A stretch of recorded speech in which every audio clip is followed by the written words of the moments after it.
The 2016 Kia Niro Triathlon. For the SEMA show this year, Kia had one major theme: autonomy.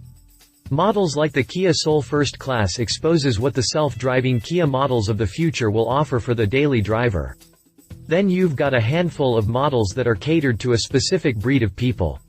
The Kia Soul Ski Gondola is all about going off-road and hitting the slopes in autonomous style and excessive comfort. And then there's this crazy concept that is based on the Kia Niro, a model that isn't even on sale yet. Focused on athletes that train every day, this SUV has been transformed into, well, a mini, four-door truck of sorts. It's fully autonomous and features things like a custom bed in the rear, suicide doors, a completely custom cabin, and is ready to give just about any athlete an extra edge in the training department. I know that sounds like PR talk, but once you get a good look at this thing, you'll understand why it's just that cool. When you consider the Niro isn't even on sale quite yet, being introduced just recently for the 2017 model year, it's pretty wild to see Kia put so much custom work into it. It's certainly a way to garner attention for a model that competes in a pretty competitive segment, and this crazy concept is certainly doing that. Keep in mind, it's being displayed in the same building as concepts like the Dodge Durango Shaker, Chevy Camaro Slammer, and the Toyota Extreme Sienna, to name a few. But what is really giving it that edge is that it is utilitarian in nature in a large crowd of vehicles aimed at showing off various accessories that are already on sale or could be in the near future. With that said, let's kick off the running shoes, and take a look at the one concept at SEMA that is designed to help you better yourself and not your ego. Continue reading to learn more about the Kia Niro Triathlon. Exterior.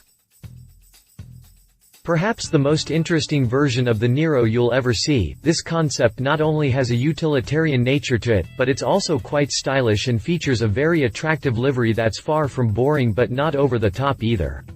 For the most part, the front concept is quite similar to the production model in terms of design, but once you move past the front doors, this thing gives a whole new meaning to custom.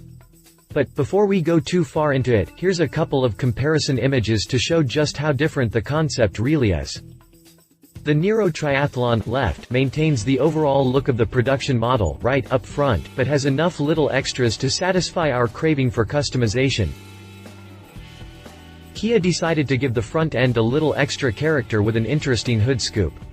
At this point, we're unsure if this scoop is actually functional, but it would be a nice addition if it really was. The headlights, front grille, and front fascia carry over from the production model, but the grille is outlined in the same yellowish-green as the stripes on the side, and the lower corner of the front fascia gets a little piece of striping as well. The fog lights in the corner vents are actually smaller than those showcased on the production model, and this concept gets 4 pairs of round LED lights attached to the bottom of the air dam, a feature that is perfect for nighttime runners and bikers that are being followed by the concept. In the rear, the Niro Triathlon takes a wild approach to functionality and utility compared to its production counterpart, right. The side profile toward the front has been altered very little, with the only modifications being the shaved side view mirrors. Who needs these with a self-driving car, right? And the unique livery. Beyond the front doors, however, just about everything has been changed in one way or another. There's, of course, that unique yellowish-green livery to go with the gray stripe at the bottom of the doors. But the big news here is the modifications done to the rear door. Instead of opening as it usually would, it has been engineered to operate with a rear-mounted hinge, so the doors open opposite of each other in suicide fashion. The B-pillar has also been removed, and the front door has been re-engineered to open up farther than on the production, 2 features put into place to help aid in entry and exit of the vehicle. Then there's this weird bed setup in the rear. Kia says it removed the roof from the D-pillar back, but there's a little more work than that going on here. The rear quarter window is now gone, with a thinner rear pillar put in its place. From this point back, there is no roof or rear quarter panel, but instead an opening for a bed. With no hatch, Kia finished off the rear with large black panels that now incorporate mounts for an air pump and a custom bike rack that supports a felt IA2 road racing bike. There's a pair of round LED lights, identical to those in the air dam up front, on each corner above the taillights.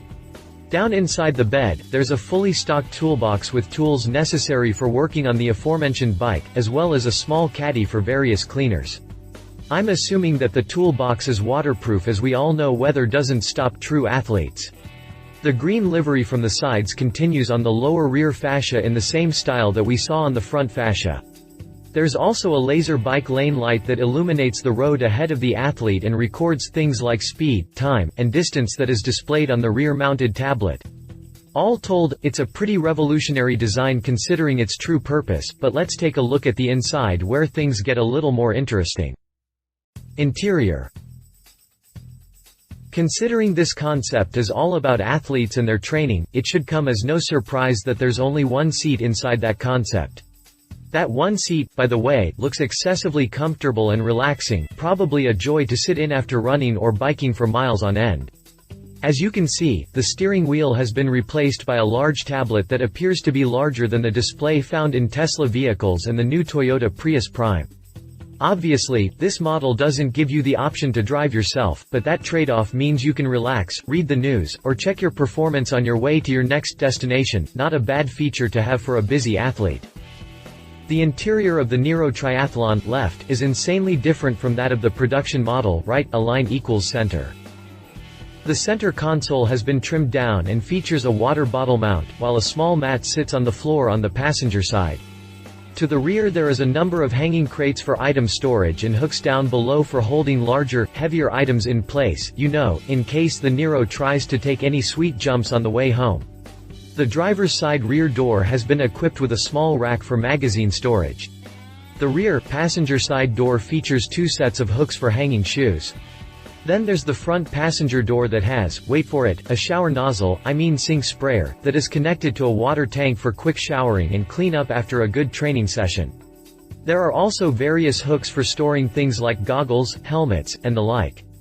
There's no mention of where the water tank is located, but I have a feeling that Kia probably just repurposed the windshield washer reservoir, as that would be the most economical choice since there's no need to actually look at the windshield in a car that you can't take control of anyway.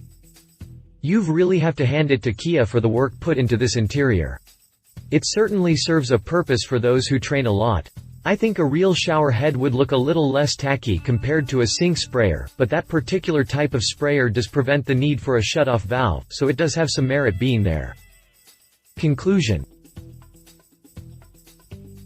Sure, one could argue that this concept is a little bit outlandish, but it is garnering attention at a show that is packed full of show cars. That's saying a lot, really, and something like this could potentially go into production. It would have to be toned down a little bit, as I doubt it would pass safety regulations without a B-pillar here in the US. Outside of that, this concept exposes us to the way vehicles of the future may ultimately be designed. Instead of having hundreds of vehicles that are all practically the same in the sense of purpose, hauling people and cargo, vehicles of the future could be more purpose-focused like this concept. When you think about new technology like Microsoft's HoloLens, we could ultimately see a future where customizing your next car based on exactly what you'll use it for, much like the way some people design their own houses to suit their needs today. Let that thought sink in for a minute. Kia, with a little help from other technology, may have just exposed us to a potential future where every car can be unique. Feelings about giving up the steering wheel aside, that's not too bad of an outlook on the future if you ask me. What do you think about this concept? Would you like to see something like this go into production? Are you an athlete that would actually make use of something like this, and utilize its self-driving nature to help you keep pace? Let us know in the comments below. Love it. It's a concept with a purpose thought out very well, could become a production model someday. Leave it a larger model might make a better canvas. The ability to drive yourself would be nice to have on occasion, would be an expensive production model for its size. If you liked this video, please share your thoughts in the comments below and don't forget to hit the subscribe button.